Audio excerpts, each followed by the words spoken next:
Qual foi a reação do seu pai com a sua saída?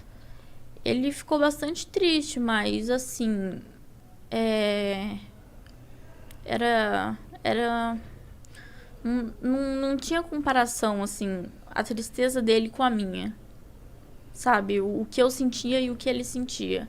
Então, eu acho, assim, que infelizmente o meu pai, ele é uma pessoa digna de dó, porque ele fez muito mal pra mim, pra minha mãe, pro meu irmão.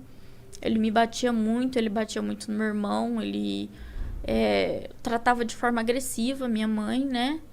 E eu e meu irmão crescia vendo isso, esses tipos de abuso, né? Porque abuso não é só abuso sexual, tem abuso psicológico, verbal, então.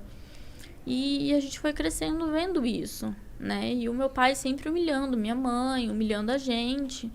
E a gente meio que cresceu assim, né? E eu precisei amadurecer muito cedo. Então, desde nova eu já entendo um pouco das coisas, do mundo, como que era, como que funcionava. E pra mim foi bem difícil, né? Porque relacionamento pra mim nenhum dava certo, era sempre traição. Aí não podia confiar em amigo, porque teve o problema que eu fui estuprada, né? Eu tinha 17 anos. E eu contei pros meus amigos, né? Eu falei, olha, aconteceu isso, isso, isso comigo. E os meus amigos, eles davam risada. Eles falam, pô, isso não é assunto que se brinca, você tava zoando com a nossa cara. Eu falei, não, eu tô falando a verdade. E eu fui na polícia, a polícia falou, olha, não tem o que a gente fazer.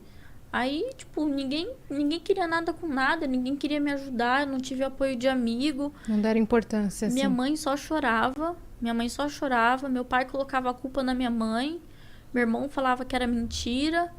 E eu não tive, assim, não tive um acolhimento, né? A palavra certa, assim, um acolhimento. Então, eu meio que vivi isso sozinha. Então, foi muito difícil pra mim. Eu precisei amadurecer muito cedo e falar, não, eu vou passar por isso.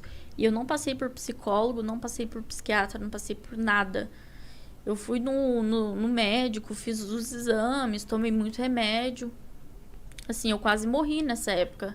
Porque eu tomei um negócio que chama coquetel, que são vários remédios. E um deles me deu reação, que é a amoxicilina. E deu reação no meu corpo inteiro e eu tive início de uma parada cardíaca, né? Meu Deus. Então, minha mãe só chorava, ela não conseguia falar comigo. E assim, pra pedir pra me levar no hospital, eu tinha que pedir pra minha vizinha. Porque minha mãe não tinha condição, meu pai não tinha condição, sabe? E aí eu meio que fui enfrentando as coisas sozinhas, até eu conhecer ele, né? E a gente compartilhar dessas histórias junto, da gente se acolher, da gente se entender e saber lidar, sabe? Quando um tá com dor, quando o outro tá se sentindo mal, a gente sabe o que fazer, né? Porque a gente passou por isso junto. A nossa história bate muito uma com a outra, né? Então, a dor que ele sente, você já conhece. Sim, e a dor que eu sinto, ele conhece. Então meio que encaixa assim mesmo, sabe?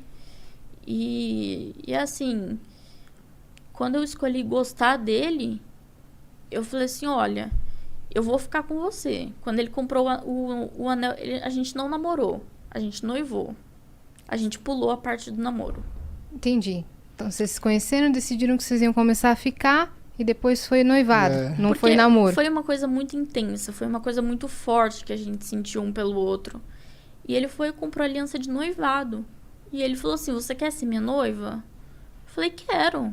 Tipo, ali eu já escolhi a pessoa que eu queria casar, a pessoa que eu queria pro resto da minha vida. Né? Então, até hoje... A gente só não casou por causa da pandemia. Porque... Mas vai rolar. Só...